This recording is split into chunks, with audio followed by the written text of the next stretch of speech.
최근 미국은 높은 물가를 잡기 위해 기준금리 인상을 빠르게 진행하고 있습니다.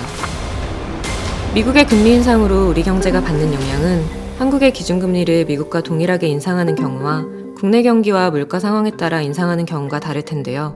미국의 수요가 증가해 금리가 인상되는 시나리오와 수요 증가를 동반하지 않고 금리가 인상되는 시나리오로 나눠 국내 경제에 미치는 영향을 분석해봤습니다. 수요 충격 시나리오에서 금리 인상 요인인 미국의 수요 증가가 한국 상품 수요 증가로 이어져 국내 경기와 물가도 상승하는데요. 이때 두 통화정책 모두 기준금리를 인상하기 때문에 운용 방식 간에 큰 차이가 없었습니다. 더 자세히 살펴보면 독립적인 통화정책에서는 한국의 수요 증가가 미국보다는 적어 기준금리 인상폭이 낮다 보니 1분기에는 환율이 오르면서 경기와 물가가 올랐지만 2분기 이후 금리가 낮은 원화 가치가 점차 상승, 즉 환율이 하락하면서 물가는 빠르게 안정되었습니다. 수요 증가가 아닌 다른 요인으로 금리가 인상되는 금리 충격 시나리오에서 미국과 동일하게 금리를 인상하는 경우에는 미국 경기가 둔화된 영향을 국내 경기도 그대로 받는 것으로 나타났는데요. 독립적인 통화정책의 경우 기준금리를 거의 조정하지 않아 1분기의 환율 상승으로 물가는 올랐지만 2분기 이후의 물가는 수요 충격 시나리오와 같이 빠르게 안정되었고요.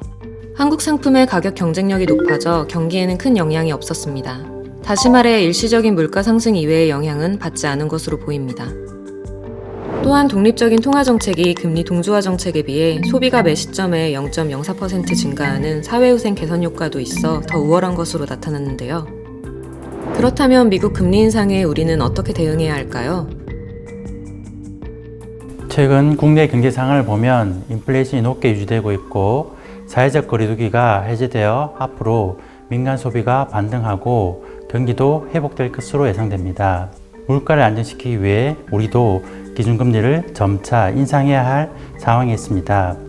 그렇지만 한국보다 물가 상승률이 더 높고 경기 회복세가 더 강한 미국처럼 금리를 가파르게 인상해야 할 상황은 아닙니다.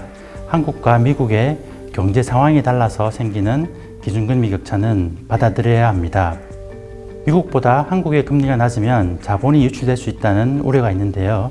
2000년대 이후 미국과 한국의 금리가 역전된 시기에도 대규모 자본 유출이 발생한 적은 없습니다. 자본 유출과 환율 변동이 대외 충격을 흡수하는 기제라는 점을 유념할 필요가 있습니다. 이러한 점을 종합적으로 감안해 보면 우리 통화정책은 미국 금리 인상 그 자체보다는 국내 물가와 경기 여건에 맞게 독립적으로 운용해야 할 것입니다.